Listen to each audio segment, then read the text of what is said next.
tuturuan ko kayo paano mapapatibay ang China pump ninyo. Yan, papalitan natin siya ng PTFE silicone. Una muna natin gagawin, babaklasin muna natin yung pump. Yan, 2 tornilyo. Kung may katulad kayong pump na ganito, kayahin nyo lang yung gagawin ko. Madali lang yan. Sigurado ako forever mo magagamit yung pump. O-ring lang ang papalitan yan, o-ring lang ang nasisira. Madali lang ang o-ring, marami sa Simplex. Dali mo lang yung sukat. Yan, pero ngayon, dito muna tayo mag-focus sa Teflon, kung paano natin may lalagay yung PTFE. Yan ang gamit ko sa mga pump na ginagamit ko. Kaya hanggang ngayon, buhay pa rin. Namamatay lang yung kuko ko. Ayan tanggalan natin. Tapos, kakamay lang natin yan. Hindi mo na kailangan ng higpitan na mabuti yan. Kasi may o-ring naman yan panlock. Yan, una mo natin, luwagan muna natin yan. 2 yan, papasa ka taas. Kamay lang.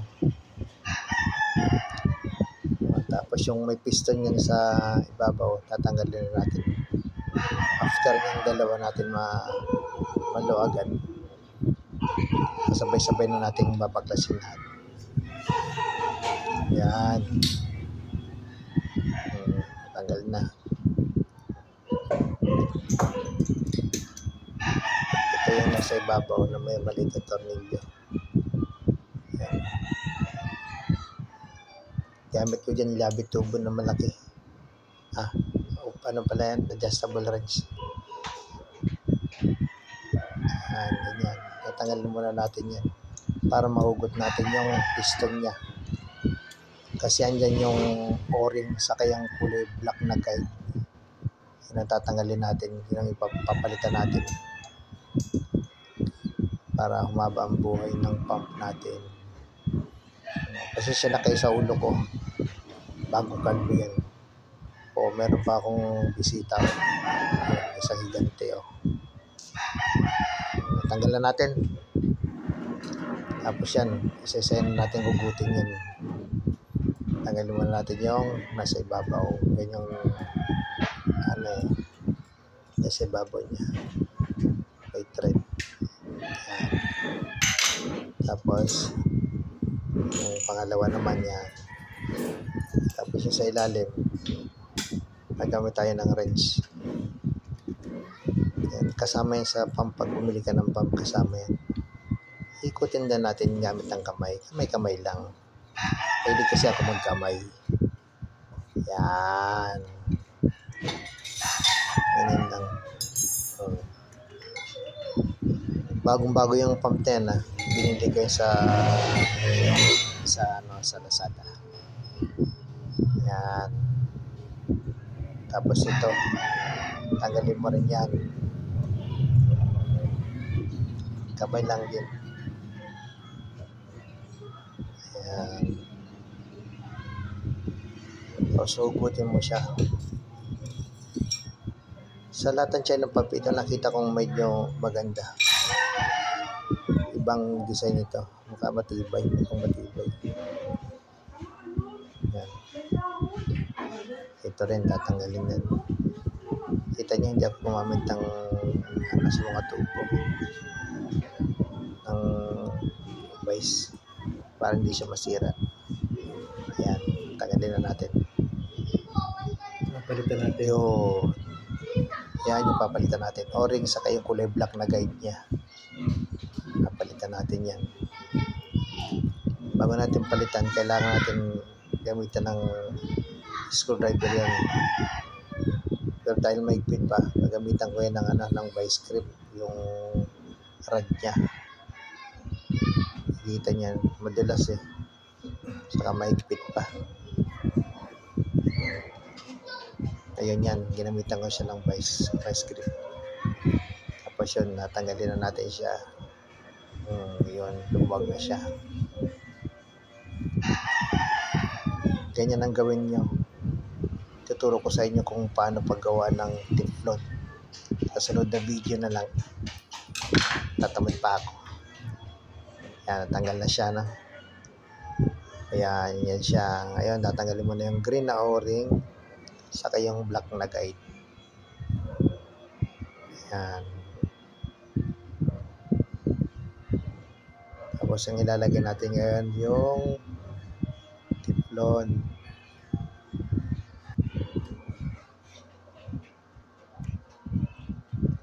Ayan, yan. Nandiyan na. Ikat ko pala. O, yung teflon, nandiyan na siya. Tapos, ipapasok natin sa butas. Ayan. Bago natin ipapasok, kailangan natin ng papadulas. Para pasok na pasok. Ayan. See? Tapos, pag pinasok niya, dandaan niya ng alalayan. Maliwanag pa dyan. Pero kahit patay ang ilaw, gumagawa ko ng pump. Kaya ko ipasok yan kahit patay ang ilaw. Yan. Ayan, pasok na siya. 6mm nga pala yung yung PTFE teflon. O yan, pumasok na siya. O yan, kumakarga na yan. Sakto yan. Ngayon, konting lang isulit. Silicone oil pala yan. Silicone oil. Tapos balik na natin. Assemble natin. Kamay-kamay pa rin.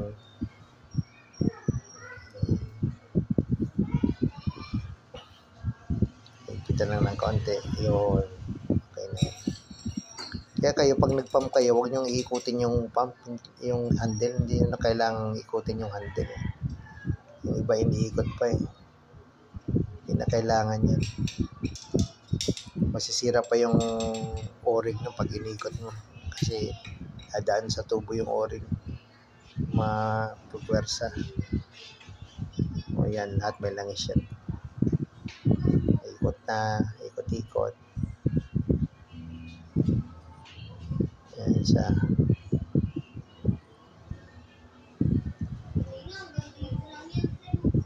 Kamay lang din yan.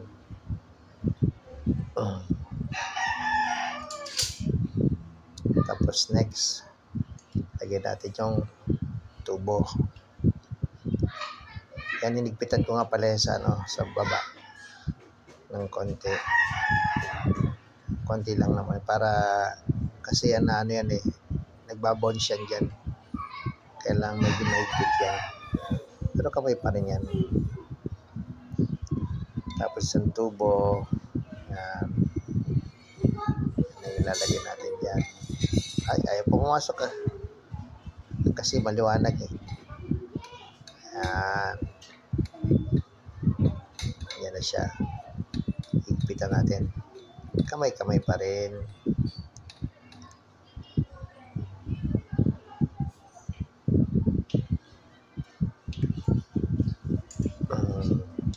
Sunod natin yung stainless.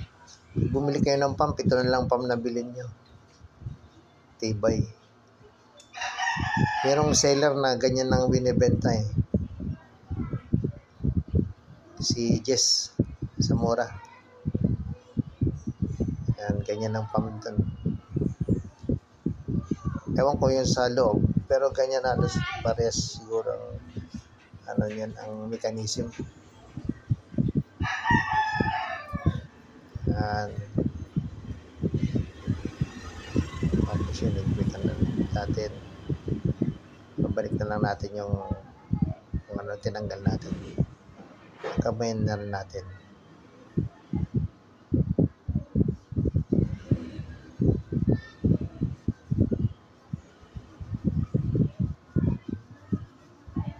Yan.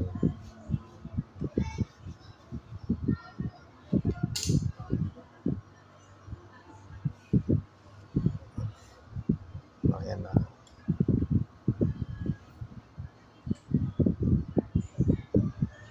Alam mo, naglalaro na siya.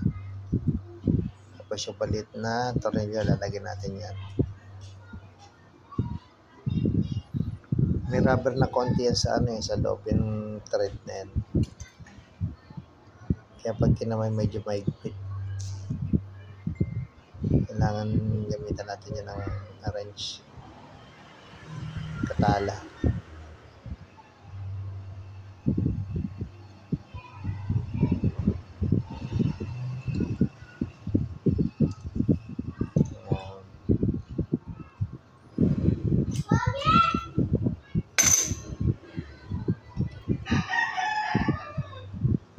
Kahit higpitan yan, okay lang yan.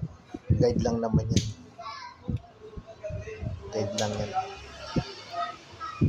Pero sa may handlebar.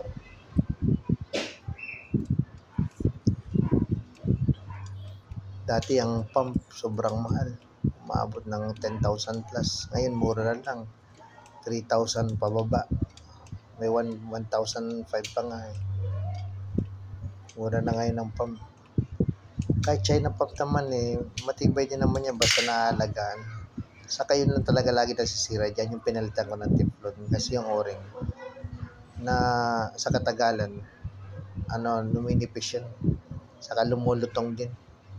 Eh pag hard PTFE teflon nilagay mo, habang umiinit yun eh, nag-i-expand.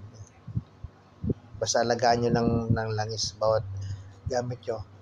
Papatakan nyo ng silicone oil para swabe ang hagod. Ayan, ibabalik na natin yan. No? Ganyan lang. After nyan, isubukan natin kung kakarga na. Ayan.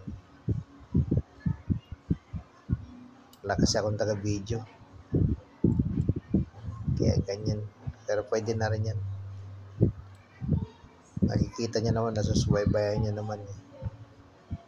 Kung pag meron kayong tanong sa pump, kung bakit siya matigas i-pump, matigas atakin, ako nang bahala sa inyo, tutulungan ko kayo. O yan o, tingnan nyo, yung PCB may dati ng yan eh, may laman ng hangin.